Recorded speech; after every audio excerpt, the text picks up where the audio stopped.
Further into the Iran war, while Australia maintains its distance. Opposition leader Angus Taylor will join us in a sec, and Independent MP Dai Le is joining me in the studio to discuss. Dai, first up, look, when we announced that we were supporting this war earlier in the week, the tone changed yesterday, I think, with the Prime Minister Anthony Albanese. He's saying now we should de-escalate. What are your thoughts on where things have gone this week? I don't know how are we going to de-escalate, but I think the role of Australia should be a middle power. And as the Prime Minister of Canada said in Parliament yesterday, that the middle power has a position, has a role to play in this, in the global, geopolitical, really. But from my perspective, as somebody who has escaped and lived through a war, war really, at the end of the day, it's the mums and dads, it's the working people, it's the civilians who's going to pay the price. So there is an old saying, Carl, that says, war massacre people who don't know one another for the profit of people who know one another but don't kill one another. It's a good thing the head of the regime is gone, though, right? Well, look, it is. From my perspective, though, did we break international law? Well, not us. Sorry. I don't think there's any doubt. But is there a greater good in all this? Angus is with us too. Angus, we're supporting the war. You are too. Thanks for joining us, by the way. If the US asked us to join military action in a greater capacity in Iran, would you support it? Well, we certainly support the war, Carl, and we will support our allies in making sure we get rid of this despotic regime, which has been responsible for unspeakable tragedies and has driven terrorism across much of the globe, including in our own country. And so we want to see an end to it. We'll support whatever role Australia can play to make sure that that occurs. Well, does that include if they asked us to put boots on the ground? Well, again, there's no proposal that I'm aware of to do that. But what I would say is that we stand ready to support the government to make sure we do bring this regime down, bring it to an end, and bring the atrocities that it has committed over a long period of time to an end. In principle, though, you would support that boots on the ground. Is that what you're saying?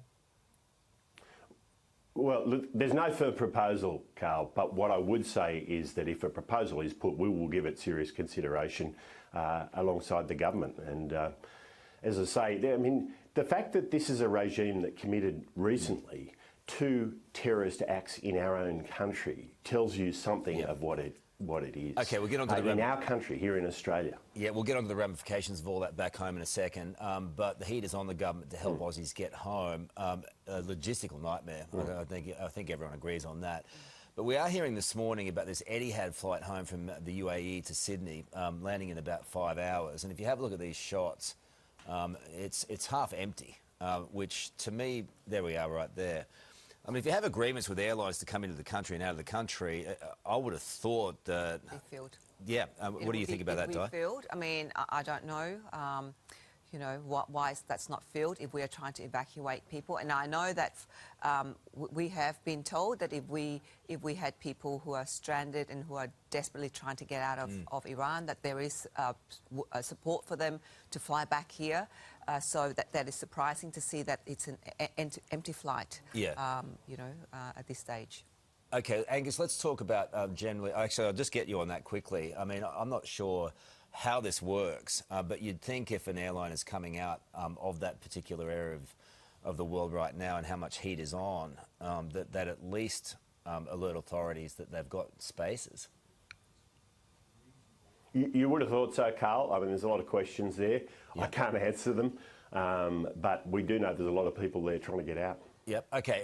Generally speaking, are we ready for the fallout of all this war? Fuel prices are already on the rise. We've seen them go over $2 a litre, and they're fast rising. Just about everything on the supermarket, Angus, shelf needs diesel to get it there. We are heading for some troubled times economically. Well, we were already in troubled times, but it's clear people are concerned, understandably, about the price of fuel and what that might do. Can I say, though, Carl, The government shouldn't use this as an excuse to cover up its failed strategy when it comes to inflation. They told us they'd beaten inflation. It's clear that inflation has beaten the government. This will add, quite literally, fuel to the fire in terms of driving inflation further. But look, they lost control already, and that's why we're seeing interest rates rising. Deep concern that interest rates will continue to rise over the course of this year. We simply have an economy that is not delivering to us hard-working Australians. Would you support the cutting of the fuel excise just for a while? Well, look, as I say, I can understand the concerns people have about fuel. What I would say is that the wholesale price of fuel doesn't seem to have gone up nearly as much as the retail price. Yeah. And I think there's a real concern about what's going on here. I think that the so-called tough cop on the beat, the ACCC, has got some work to do here. Yep. Because it looks to me like those margins have increased. It's price. Well, we asked the ACCC to come on there. Yeah, I mean, the petrol has been there. Toothless tiger? Yeah.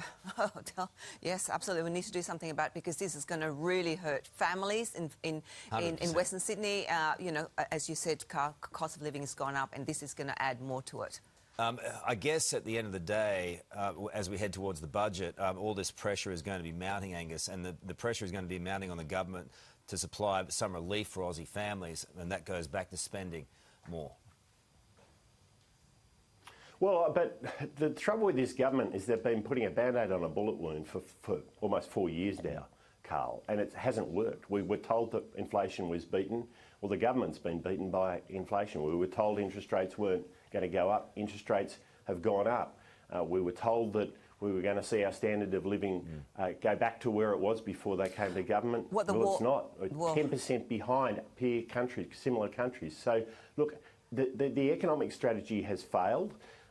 We will work with the government to do sensible things to try and get this strategy back on track. But we need Australian standard of living rising back to where it was when they came to government. This is going to be difficult, and I agree, Angus, but this is going to be very challenging with what's happening in the Middle East. I think it's going to get worse in Australia, and I think our communities, our families, to be braced for this. Petrol prices, as we've already seen, going up, like just amazing, you know, ridiculously. So I think our families have to be braced for this, and honestly, I don't know. The government, I don't know how they're going to fix this problem because we're going to see things. It's weighing on every family. Appreciate your time today. Thank you, guys. Thanks, Angus. Thank you, Carl. Well, the news.